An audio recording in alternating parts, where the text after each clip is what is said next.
Welcome les amis, on se retrouve pour Indie Tour, la chronique consacrée au circuit indépendant. Et donc aujourd'hui on va parler donc des shows de la Evolve 41, enfin le show de la Evolve 41, donc qui s'est déroulé le 17 avril à Tampa en Floride. Et ensuite donc nous parlerons des premiers noms déjà annoncés pour la 14e édition du Tournament of Death. Donc bien sûr ce tournoi organisé par la CZW, mais ça j'en parlerai plus tard. Donc commençons donc directement avec la Evolve. Donc comme je l'ai dit, c'était en Tampa en Floride le 17 avril. On avait donc un show de cette fédération indépendante de la Evolve. Alors des grands noms étaient annoncés pour ce show. Bon, on a déjà Mister ROH, Roderick Strong, que vous voyez à votre écran. On avait aussi donc les champions par équipe de la Dragon Gate, The First Athlete Brand, Anthony Nese et Caleb Conway. On avait aussi annoncé donc deux représentants de la TNA, TJ Perkins, qu'on connaissait sous le nom de Manic, et Davy Richard. On pouvait aussi noter la présence donc de Beef Busick, le représentant de la CZW, de Johnny Gargano, et d'autres grands noms, mais ça vous verrez plus en détail donc pendant les résultats. Mais commençons donc directement avec ces résultats. Et donc les premières athlètes brand sont venus sur le ring pour débuter le show. Et après une courte promo, Anthony Nese a vu son adversaire du soir, Martin Stone, arriver sur le ring. Donc match qui a tourné à l'avantage de Martin Stone dans un premier temps, qui a fait abandonner avec son crossface donc Anthony Nese. Malheureusement, l'arbitre, trop occupé à draguer les filles sur le bord du ring, n'a pas vu cet abandon. Le match a donc repris et la situation a tourné vu qu'Anthony Nese a cette fois-ci fait abandonner réellement Martin Stone et l'arbitre l'a bien vu avec un single leg Boston Crab. Ensuite, c'est son partenaire par équipe et donc la seconde partie des Dragon Gate Open the Gate Tag Team Champion, Caleb Conway, qui donc a vu son adversaire du soir, Ray Horus, venir sur le ring.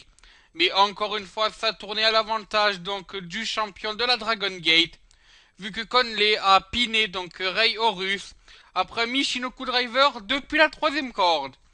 Donc on peut dire très bon show pour les First Athlete Brand qui ont donc gagné deux fois en deux matchs, ce qui est ben très bien.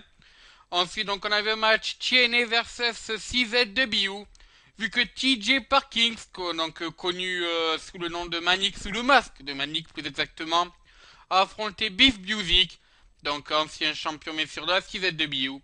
Et l'affrontement a tourné à l'avantage donc de TJ Perkins, qui a fait abandonner dans les faits Beef Busick avec un cross arm breaker. Malheureusement, donc si on regarde bien les images, on voit que Beef Busick n'a pas tapé au sol. C'est l'arbitre qui a fait sonner la cloche donc qui a fait sonner la cloche donc pour arrêter ce match. C'est donc un temps pass Q job. Je le maintiens, Beef Busick n'a pas tapé au sol. Justement, c'est ce que Beef Busick a essayé de faire passer comme message, vu qu'à la fin du match, il allait se plaindre à monsieur l'arbitre, mais ce dernier n'a pas retourné la décision. Ensuite, donc, on a eu Ethan Page qui a affronté Rich Swann, et c'est tourné à l'avantage d'Ethan Page, qui donc a fait abandonner son adversaire avec un rock bottom, c'est une sorte de rock bottom, vu qu'il a légèrement tourné son adversaire. Il a renommé cette prise, mais je me rappelle plus du nom malheureusement, j'en suis désolé. Ensuite, donc, un deuxième représentant de la chaîne est venu sur le ring. C'est cette fois Davy Richard, ancien champion par équipe avec les Wolves. Bien sûr, donc Davy qu'on voit quasiment toutes les semaines à Impact Wrestling. Et donc, il a affronté Johnny Gargano et a gagné justement Johnny Gargano avec un Avada Kedavera, qui est en fait un super kick alors que son adversaire essaye de se relever, donc son adversaire est à genoux. Ensuite, dans le main event de la soirée, on a eu un 2 out of we fall, c'est-à-dire un match où il faut piner son adversaire deux fois. Il n'y a que trois manches possibles pour le faire. C'est sûr, on peut pas aller à deux, on peut pas arriver à 2-2 vu que c'est le premier qui arrive à deux qui a gagné. Donc, c'est un match opposé Timothy Thatcher à Mister ROH Roderick Strong. Et ça a tourné à l'avantage du pensionnaire de la Ring of Honor, qui a gagné le match 2 à 1, donc en battant et en rivant les épaules de Timothy Thatcher au sol. Voilà, donc ça c'était pour les résultats de la Evolve. Vous l'avez sûrement entendu, J'ai donc prononcé les noms de Timothy Thatcher, Viv Buzik et bien d'autres, bien sûr Caleb Conway aussi. Et donc ces gens-là vous disent sûrement quelque chose à la CZW.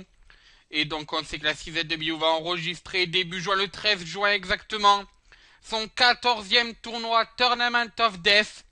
Donc un tournoi assez spécial vu que l'intégralité du tournoi se fait dans des matchs hardcore, même des matchs encore plus hardcore que l'hardcore, des death matchs, des matchs vraiment très sanglants qui changent du catch que vous avez l'habitude de voir donc sur votre écran.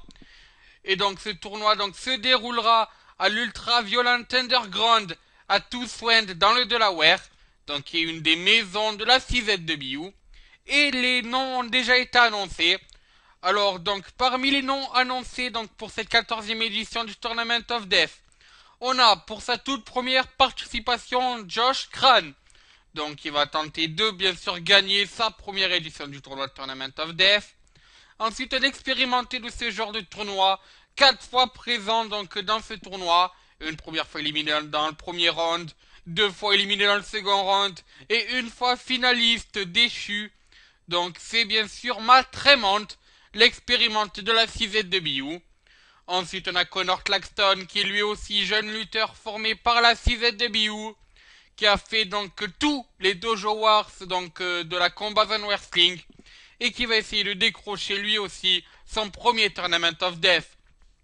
Notre expérimenté de ce tournoi, DJ Hyde, 8 fois participant de ce tournoi, et notamment 3 fois en demi-finale et une fois en finale. Je vais bien sûr parler de DJ Hyde, qui va lui aussi tenter de mettre une première couronne sur sa tête, cette couronne du Tournament of Death. Ensuite, Ricky Shane Page, pour sa première édition, essaiera lui aussi de gagner le tournoi.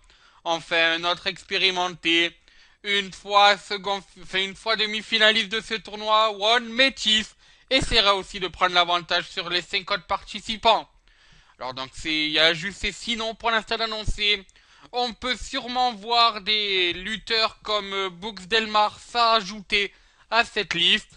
En tout cas, si je devais donner un favori parmi ces 6, pour moi, ça serait Connor Claxton. On sait donc depuis pas beaucoup de temps, je crois que c'est depuis déjà vous. Il commence donc à faire des matchs, des death matchs à la CZW. Et je les répète, je l'ai passé par tous les Dojo Wars. C'est un produit pur Combat Zone Wrestling. Et donc peut-être que les bookers ont une idée derrière la tête en le mettant dans ce tournoi. Bien sûr, l'expérience est aussi du côté de DJ Hyde, de Max Tremont et bien sûr de Ron Matchis qui ont eux trois déjà touché le carré final de Tournament of Death. Donc vraiment faites vos jeux. En tout cas, suivez bien ça. Ça sera le 15 juin dans le Delaware. Disponible sur czwstream.com. Tournament of Death, 14e édition. Ne loupez pas ça. Je le répète, il y aura que des matchs, des death matchs. C'est vraiment des matchs très hardcore. Bon, je vous conseille de regarder ça au moins une fois dans votre vie, sauf si vous, bien sûr, vous détestez voir des lutteurs saigner, ce que je conçois. Donc voilà, donc n'hésitez pas à aller regarder ça. Et sur cette annonce un peu sanglante, justement, ben moi je vous dis, à ciao bonsoir les amis.